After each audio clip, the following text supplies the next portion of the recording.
जिसका डर था वही हुआ। जिस सऊदी अरब को लेकर इजराइल ने बहुत उम्मीदें पाली हुई थी, उसने आखिरी वक्त में ऐन वक्त पर ऐसा कदम उठाया कि जो बाइडेन भी हैरान है। और सबसे ज्यादा अगर कोई खुश है तो वो ईरान हो रहा है। अब सवाल यह है कि क्या अमेरिकी राष्ट्रपति बाइडेन इजराइल को बचा पाएंगे?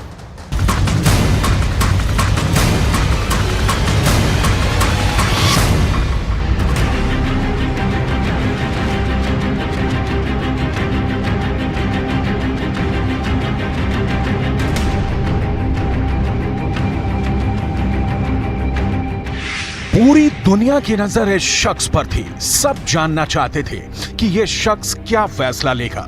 इसने अमेरिका की तरफ देखा, इसने ईरान की तरफ देखा, इसने फिलिस्तीन की तरफ देखा और फिर कह दिया ना। मोहम्मद बिन सलमान ने साफ साफ इनकार कर दिया। इस ना के आगे नए तनाव का खतरा है, इस ना के आगे नए युद्ध का डर है।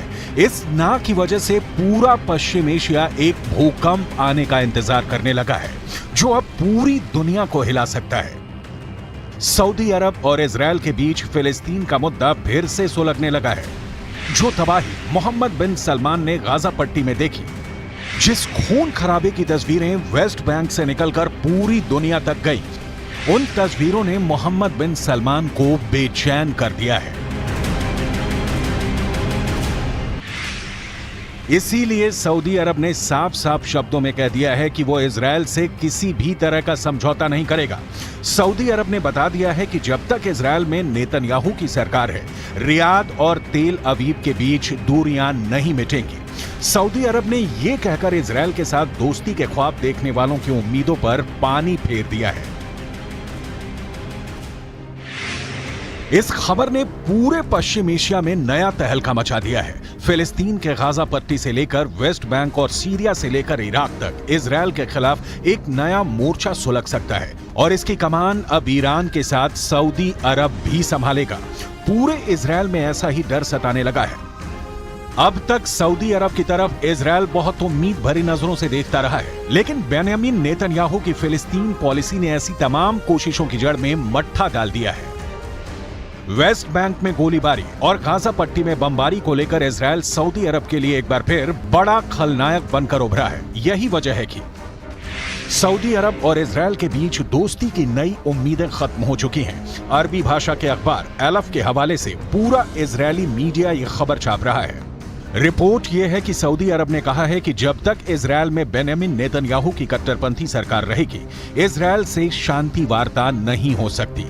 गाजा पट्टी में जब जब इजराइल की बमबारी हुई है, जब जब वेस्ट बैंक की जमीन पर इजराइल के सेटलर्स का कब्जा हुआ है, ये तस्वीरें मई महीने की ही हैं, जब गाजा पट्टी पर इजराइल ने खूब बमबारी की थी।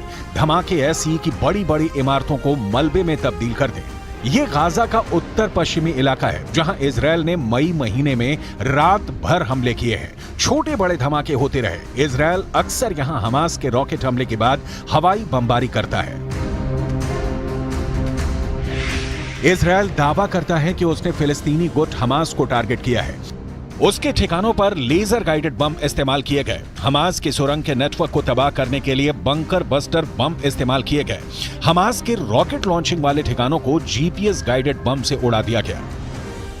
लेकिन इस बमबारी को लेकर इजराइल हमेशा कटघरे में रहा है और अब सऊदी अरब इसी बात को लेकर वहां के प्रधानमंत्री नेतन्याहू को आड़े हाथ लेने के लिए तैयार है। ऐसी तस्वीरें मोहम्मद बिन सलमान ने अपने टीवी पर भी देखी हैं। इजराइल की फोर्स के तमाम वीडियो, चाहे वो अल अक्सा मस्जिद की हो या फिर जेरूशलम की गली, इन सबके बारे में सऊदी अरब ने अमेरिका को बता दिया है। बाइडेन की सरकार को रियाद से यह संदेश भेजा जा चुका है और फिर वहां से यही संदेश इजराइल की राजधानी तेल अवीव भी ट्रांसफर कर दिया गया है। सऊदी अरब के इस रुख ने इजराइल और अरब देशों के बीच अब्राहम अकॉर्ड वाली पहल को बहुत बड़ा धक्का पहुंचा है। सऊदी अरब ने बाकायदा इसकी वजह बताई है, जिसके पीछे फिलिस्तीन को लेकर नेतन्याहू सरकार का आक्रामक रवैया सबसे बड़ी वजह है। क्या सऊदी अरब ने ऐसा ईरान के कहने पर किया है? क्या सऊदी अरब और ईरान की नई दोस्ती अब सऊदी अरब के लिए बहुत बड़ा फांस बनने वाली है? इसमें कोई शक नहीं कि इजरायल के प्रधानमंत्री बेंयामिन नेतन्याहू बहुत प्रेशर में हैं। उनके खिलाफ पहले ही इजरायल में प्रदर्शन हो रहे हैं और अब फिलिस्तीन को लेकर जो तनाव फैला है उसमें ईरान के बाद सऊदी अरब की एंट्री हो चुकी है। लेकिन इजरायल हमेशा की तरह कमजोर नहीं दिखना चाहता। עם איראן, עם החיזבאללה, לפני השלום עם מצרים, עם סוריה, עברנו מלחמות, עברנו מערכות, ופתאום אתה מבין שהסכנה הכי גדולה למדינת ישראל היא סכנה פנימית ולא חיצונית. ואז כל מה שנותר לנו זה לנסות להביע את העמדה שלנו בתור מי שבא מאזור שהוא לא פוליטי, אלא מאזור שהוא דאגה אמיתית לילדים שלנו ולנכדים שלנו. पश्चिम एशिया में विवाद के इस पूरे मकड़जाल में इजरायल की फिलिस्तीन नीति नेतन्याहू के लिए मुश्किलें पैदा कर सकती है। सऊदी अरब के क्राउन प्रिंस मोहम्मद बिन सलमान ने कह दिया है कि जब तक फिलिस्तीन में इजरायल का जुल्म खत्म नहीं होगा, जब तक इजरायल और फिलिस्तीन के बीच माहौल ठीक नहीं होगा, तब तक सऊदी अरब के साथ भी इजरायल के संबंध ठीक नहीं होंगे। ऐसा अलफ अखबार का दावा है। कह सकते हैं कि इजरायल के खिलाफ सऊदी अरब खुल्लम खुल्ला उतर चुका है। ईरान से दोस्ती के बाद सऊदी अरब के इजरायल को लेकर ये सबसे तीखे तेवर कहे जा सकते हैं। सऊदी अरब ने साफ साफ बोल दिया है कि जब तक इजरायल में नेतन्याहू सरकार है, रियाद और तेल अवीव के बीच तनाव कम नहीं होगा। फिलिस्तीन में हिंसा अरब मुल्कों को इजरायल के खिलाफ एकजुट कर सकती है। ये ख्याल इजरायल से ज्यादा अमेरिका के लिए बड़ा खतरा पैदा करने लगा है। क्या पश्चिम एशिया में एक बार फिर सऊदी अरब की लीडरशिप में तमाम अरब मुल्क फिर से इजरायल के खिलाफ एकजुट हो जाएंगे? क्या अरब मुल्क और ईरान एक साथ आए तो इजरायल और अमेरिका की ताकत कमजोर पड़ जाएगी?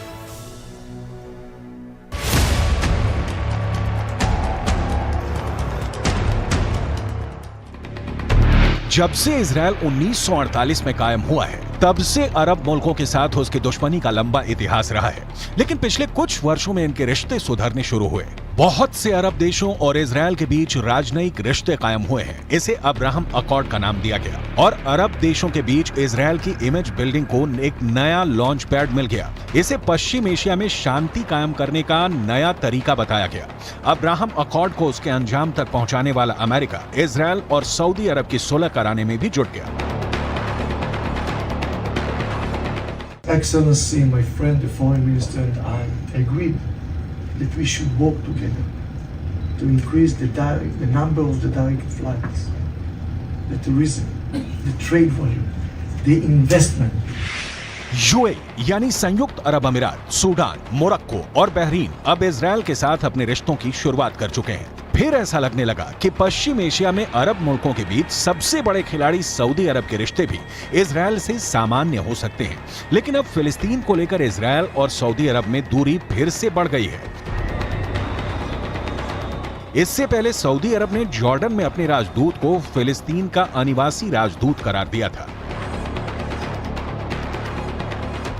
राजदूत को यरूशलेम में काउंसल जनरल के तौर पर भी काम करने की जिम्मेदारी दी गई। लगा कि इजरायल के साथ रिश्तों को सामान्य करने की जो कोशिश पहले हुई है, उसमें सऊदी अरब ने एक नया पेंच फंसा दिया है, क्योंकि यह भी कहा गया कि यरूशलेम राजदूत के लिए राजनयिक बेस भी होगा। सऊदी अरब को मालूम था कि इजरायल की तरफ से इसका विरोध होगा और ऐसा हुआ भी। इजरायल ने फिलिस्तीन अथॉरिटी में सऊदी अरब के राजदूत के लिए यरूशलेम को राजनयिक बेस बनाने के विचार को खारिज कर दिया। इजरायल ने कहा कि सऊदी अरब के नए राजदूत फिलिस्तीन अथॉरिटी के साथ मुलाकात कर सकते हैं, लेकिन उन्हें यहां स्थायी तौर पर रहने नहीं दिया जाएगा।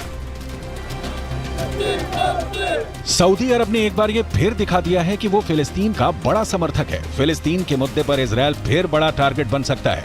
अमेरिका इस बात को लेकर डरा हुआ है, क्योंकि लेबनान जाकर फिलिस्तीन गुट हमास के उप प्रमुख ने यह ऐलान कर दिया है कि इजरायल को फिर से हिलाने का वक्त आ गया है। यह तस्वीर हमास के उप प्रमुख सालेह अल अरूरी की है। अरूरी ने लेबनान जाकर फिलिस्तीन को आजाद करने को लेकर बने पॉपुलर फ्रंट के उप महासचिव जमील मजहर से मुलाकात की। इस मुलाकात में तय हुआ कि इजरायल के खिलाफ इंतीफदा यानी फिर से हथियार बंद विद्रोह का वक्त आ गया है। इन दोनों संगठनों को ईरान का पूरा समर्थन है और फिलिस्तीन को लेकर ईरान इनको फंड भी करता है और हथियार भी देता आया है।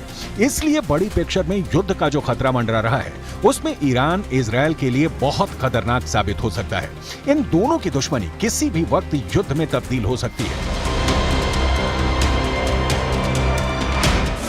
इजरायल और ईरान एक दूसरे के सबसे बड़े दुश्मन हैं। दोनों ही एक दूसरे को मिटाने की धमकियां देते हैं। इजरायल को लेकर ईरान बहुत आक्रामक रहा है और उसे नक्शे से मिटाने की बात भी करता रहा है। यही हाल इजरायल का है, जिसके नेताओं ने भी परमाणु धमकियां देनी शुरू कर दी हैं। ईरान के राष्ट्रपति इब्राहिम रईसी ने हाल ही में इजरायल के 2 बड़े शहरों को मिटाने की धमकी दी, जिसके बाद युद्ध का खतरा बढ़ने लगा।